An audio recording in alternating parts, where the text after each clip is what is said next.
Then Freddy comes out of nowhere, gets George Lynch, and takes him down to the basement area. For the finale, here's where Dokken ruined Freddy Krueger for me.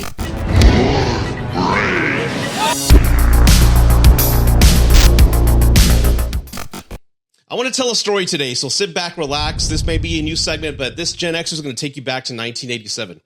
1987 was the year Freddy Krueger. Damn it, I did it again. Not Cougar, Rudy. Krueger. Sergeant Faraday to HQ. Domestic grammar dispute has been resolved. Freddy Krueger was ruined for me as a villain, as a monster. And as I said in many videos, if you've seen my Nightmare on Elm Street 1 and 2 review, you can click there, click it, watch it, tell me what you think.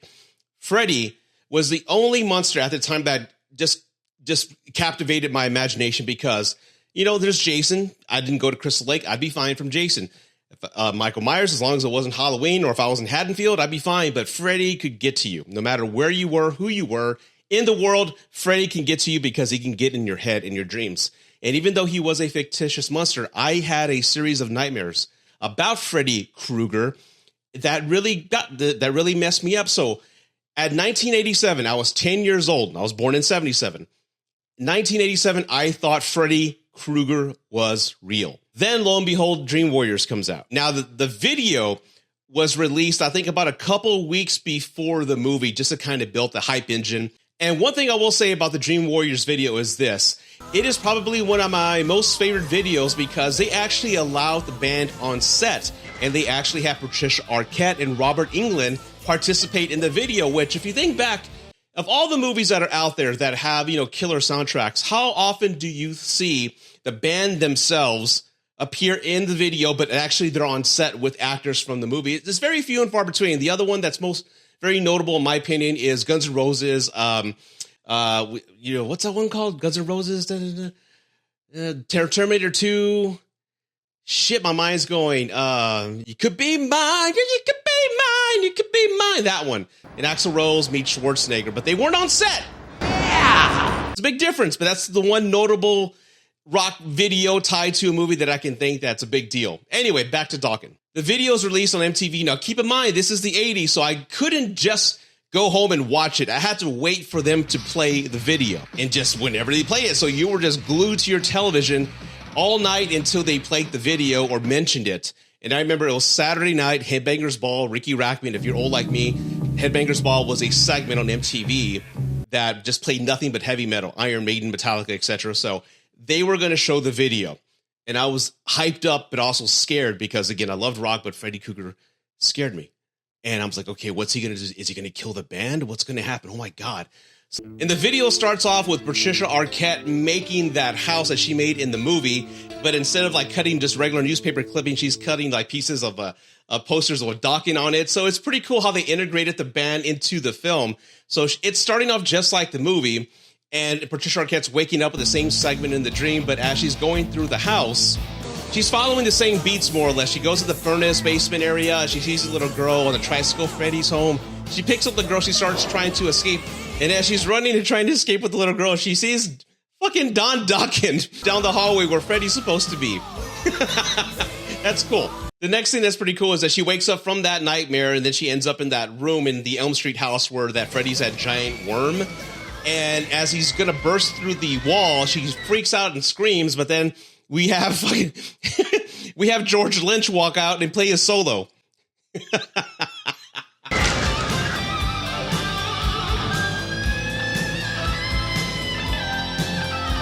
And she's looking at him like, ah, like, what? And she breaks a smile. Patricia Arquette smiles. Then Freddy comes out of nowhere, gets George Lynch, and takes him down to the basement area. For the finale, here's where Dokken ruined Freddy Krueger for me.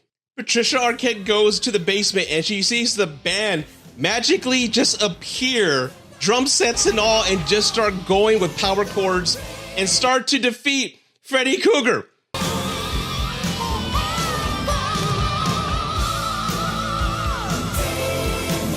The vocals of Don Dokken and George Lynch's power chords are killing the monster of my childhood. They're defeating him, and Freddy's just covering his ears, and I'm like, as a kid, like, wait a minute. Freddy's not real. He's just an actor. He's acting. Oh, shit. I was so defeated. Just like Ralphie in A Christmas Story when he decoded the Ovaltine code. He's like, it's a crummy commercial? Son of a bitch. A crummy commercial? Son of a bitch. Of all the things that kill Freddy, it's Don Dokken's vocals and George Lynch's riffs. And it turns out Freddy had a nightmare. Freddy was the one dreaming. He wakes up with a doll in his hand. He's like, what a nightmare. And he looks right at the camera. Who are those guys? And at that moment, ladies and gentlemen, is when Freddy Krueger was ruined for me because I no longer saw him as a beast, as a paranormal monster who can invade my brain and kill me in my sleep. He was an actor. He was a movie character who sold out. Freddy was dead to me at that moment. So as of that night, that evening, Saturday night, Headbangers Ball in 1987, I was no longer scared of Freddy.